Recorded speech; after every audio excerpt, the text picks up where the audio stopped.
Do you know that Singapore HDB apartments, or people call that HDB flats, are the greatest home in the world? They are the greatest home, even though it's not a freehold but only have 99 years leasehold. Moreover, the thing is it doesn't depreciate, but the cost of buying the house is always increasing. Appreciated every time, so that Singaporeans won't suffer a loss and they will always have a home to stay in. Different from private properties, even if you're HDB leasehold until 99 years, you still can continue to have a home with a new home, a new apartment, a new flat for free. Hence, it's really stupid to get a private housing in Singapore, private condominium, but not HDB in Singapore. If we understand the basic math calculation. This is because once the leasehold is over, for any private properties, 99 years, it needs to be demolished.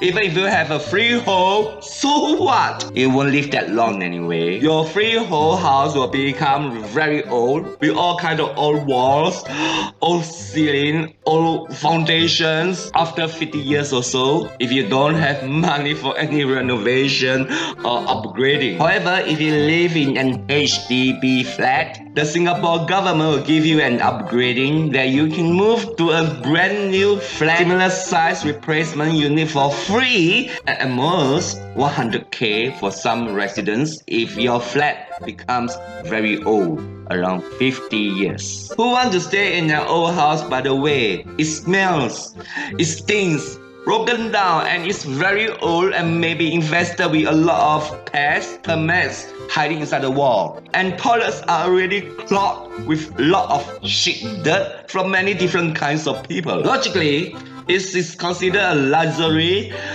already a good life to move from an old house to a new one. Moreover, the Singapore government could even give money like about 10k for the residents to move to the new unit. Give them 10k to move. And also the residents don't need to pay any legal fees to buy a new home after they sold away their homes to the government at a very good valuation price, so that they could buy their new home from the government at a special price and no loss. It's just like selling an old thing to get a new thing without paying anything. No agent's fee too. The government is actually doing everything for the residents, like how a mother protecting her child. So what if there are some residents who still need to fork out about 100k to buy a new unit? 100k only. The Singapore government could even give everyone 30,000 grant again to buy a new home. So what happened in the end? The residents are actually benefiting a lot to get newly renovated homes for a little sum of money or even free.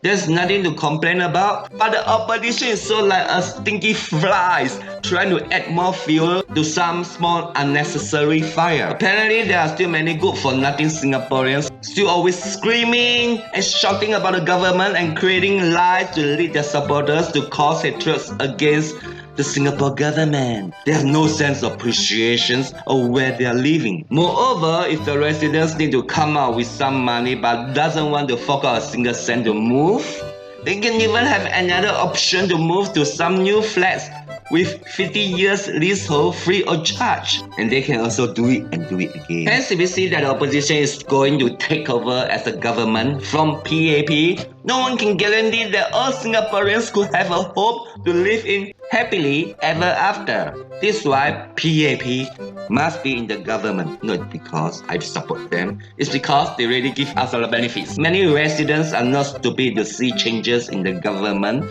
because they could clearly see their future in Singapore and what Singapore government gonna do. Some of them may complain that they are going to another new environment, new location, or new neighborhood they are so unfamiliar with. But what we need to know is Singapore is just a very small country. It's not like US or China with so many states where social status can be very different. Until we always see many idiots fought by many stupid around. Singapore is smaller than Los Angeles and Shanghai, so tiny. Why talk about neighborhood or environment at all? HDB areas anywhere in Singapore are all the same. We are still seeing same singly Singaporeans always wearing slippers around, and we hardly see any social status differences in any HDB areas. We don't call ourselves Ang Mo Kio people or Pasir Ris people to compare with each other. In the US or China, the IDs could even show which states or province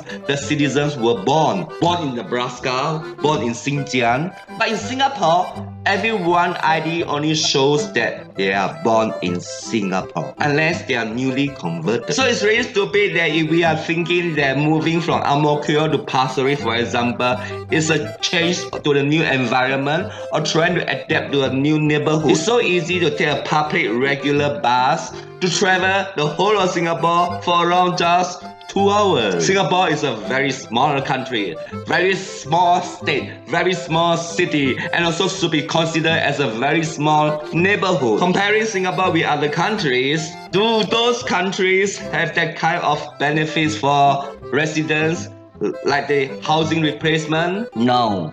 The developers or the government don't even care about upgrading works and let the building rot to shit. No upgrading, no replacement, no cleaning, no fixing, and just letting it rot even though the houses are freehold. Some of them who don't have money have to struggle with the flood when the rains comes because they couldn't even afford to replace a broken roof. But the Singapore government, they're gonna give you a new house replacement for free. So isn't the Singapore government being so benevolent to the resident? Free upgrading, free new homes, and also giving out money to help residents to move.